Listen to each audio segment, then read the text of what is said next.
It's a tablet. It's a phone. It's my first look at the Samsung Galaxy Z Fold 2. Also, remember when this got launched and I got super excited about the photo and video taking features of this phone? Well, we're trying those out too in this video.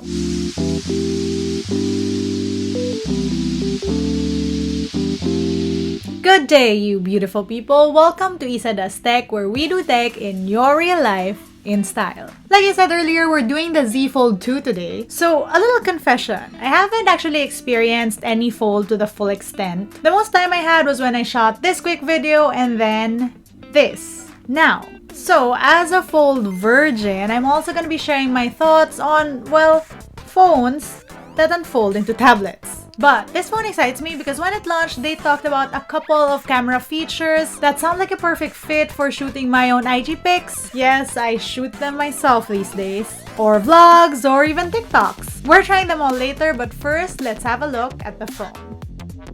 So here is the phone in my hand, and it is slightly thinner in width. Wait, is this width like this way? It's slightly thinner if you look at it this way.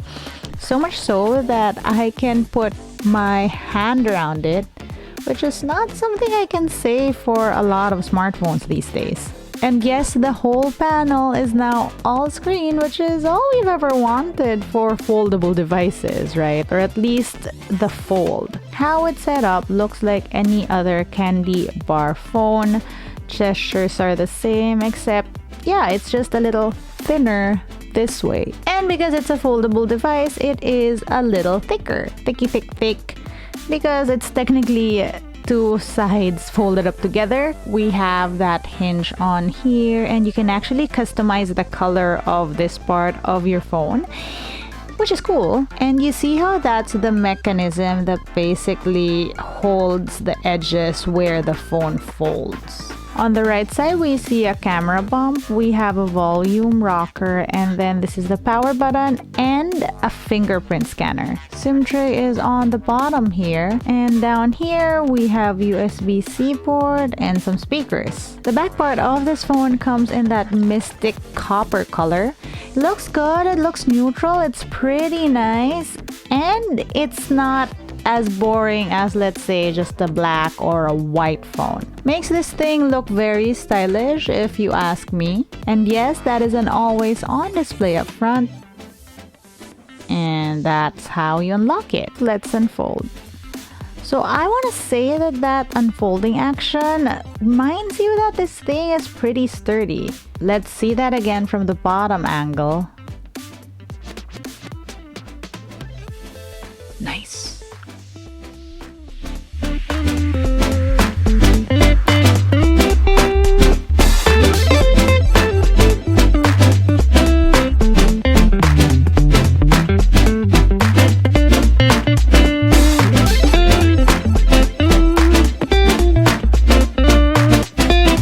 Even though this thing folds, it does feel like a very solid device. I can't tell you how many times I've gotten that question, and in response, I just hand the phone to the person who's asking, and that was the answer. They totally get it. I cannot stress this enough. It is a very solid feeling device. So when this phone folds, you can leave it at any given point, any given angle.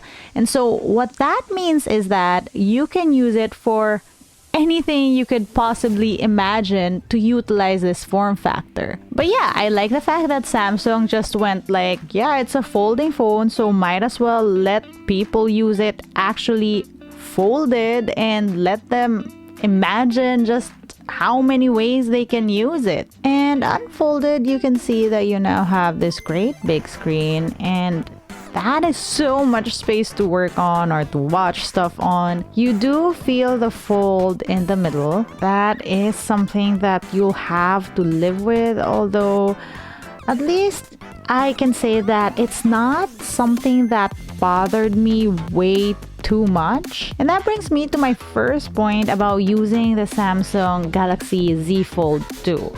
I don't really notice that because this thing is built to be used as a tablet, but what I like about it is that it presupposes that you're gonna be using it this way with your hands on two sides, and not like how you'd use a tablet like this. You use it like this. Why do I know this? Well, one, the controls at the bottom are still on one side, so it's easier for you to hold this phone like this and then go and press all these three things.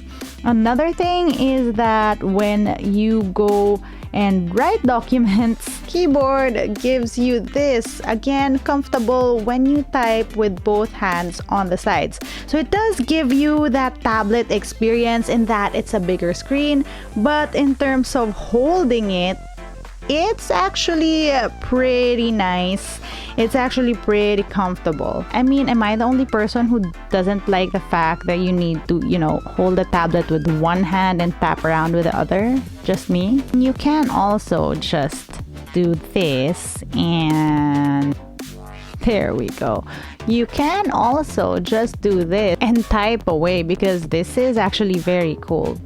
Multitasking is pretty cool too. This means you can open multiple windows on here. Actually, you can open 3 windows on here. I mean, for a natural multitasker like me, this is just very, very useful. I love this. You can also do floating windows on this big screen, which is pretty cool. I like that you can do stuff like that. Another favorite feature, okay, I know we all do this. So let's say I found this tweet, right? And I fully, wholeheartedly agree with this tweet and I want to send it to my friend. What I can do is screenshot. Automatically, it gives me all those different screens. I pick what screenshot I want to send. It allows me to edit right then and there. My only thing about this really is how you're supposed to close the device. Now, maybe it's because I have tiny hands, but every time I close it, I feel like I sort of have to push into the screen because I can't possibly do it with one hand. Like, yeah, maybe that way, but no. Especially if you have long nails or God forbid nail art, like that is a little scary to me. I will say though that I have actually closed this wrong with my nail. I'm sorry I'm a klutz like that. It's just that when I use stuff, I actually really use stuff, and well, at least you know that I test durability. And yeah, I closed it wrong and my nail did actually dig into the screen somewhere here. If you squint, if you look really closely, you sort of see where it landed right there. Although I do feel that that's really just the screen protector. Yes, these phones come with a screen protector that you're not supposed to take off yourself. But yeah, I think it's pretty solid because, again, I landed on it pretty bad. So, right, on to the part I'm most excited about. Let's get to the testing. First up is capture view mode, which shows you a preview of photos you've previously taken alongside the camera. So it's easier for you to check the photo you just took or compare your framing to a previous photo. This feature is cool, but not as mind-blowing. I've actually seen similar features on like the LG dual screen case, but I like these features nonetheless. The next feature is the dual preview mode, which is useful for checking how you look when someone else is taking your photo. Basically, it allows for that screen to show you what the person taking your photo is seeing on the viewfinder. I especially love this feature. Then we have the rear cam selfie, which lets you take better quality selfies with the rear cameras. I mean, look at the difference. This is the normal selfie shooter, and this is the selfie with the rear cameras. Plus, you can utilize all the different lenses, so you can do a wide selfie or even a zoomed in selfie. So this mode is actually perfect for vlogging because this means you have a built-in viewfinder. Then there's that auto framing mode, which is pretty cool. It uses AI to track someone's face and body, and then it frames shots for you. So for example, while taking the selfie, my sister comes in and it automatically switches to wide angle view. It's cool. Like, it isn't the first time I'm seeing this feature. Wide AI has been around since like the Huawei P8, which is where I saw it first, but still pretty nice. Honestly, there are so many ways to shoot with this phone. Utilize the different cameras and the different form factor, which allows for so many different ways to shoot. I mean, I'm not even done yet. There's even a pro mode for video on this thing.